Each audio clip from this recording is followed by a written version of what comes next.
جمہوریت اسلامیہ چونکہ وقت نہیں ہے بہت ساری گفتگو ہوتی ہے، آخر میں ایک بات کہہ کے اپنی جگہ لیتا ہوں، چونکہ میں نے جس آیت کریمہ کو موضوع سخن بنایا، میری گفتگو بس اسی کے حوالے سے ہو رہی ہے، بات آپ کو گفتگو کے آخر میں سمجھ میں آ جائے گی۔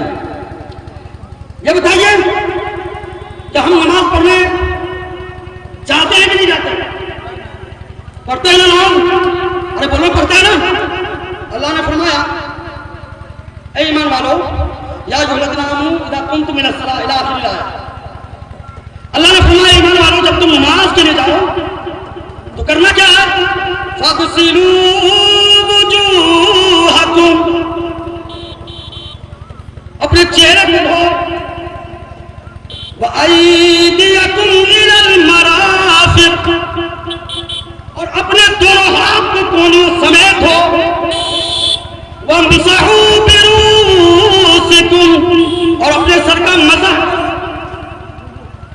وَأَرْجُلَكُمْ إِلَى الْكَعْبَيْنِ،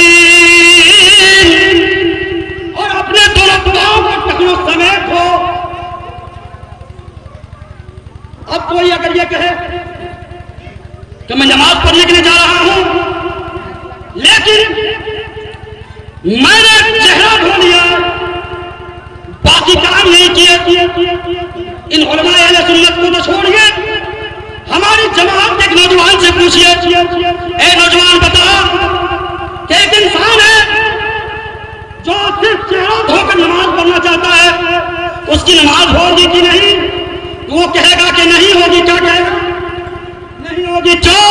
کہ چار چیزوں کو ایک ساتھ کرنے کا حکم اللہ نے دیا۔ اچھا ایک بات اور بتاؤں، اس میں جو واو ہے نا، اس میں جو واو آیا ہے نا، واو فاغسلوا وجوہکم وایدیکم الی المرافق وامسحوا یعنی وامسحوا برؤوسکم،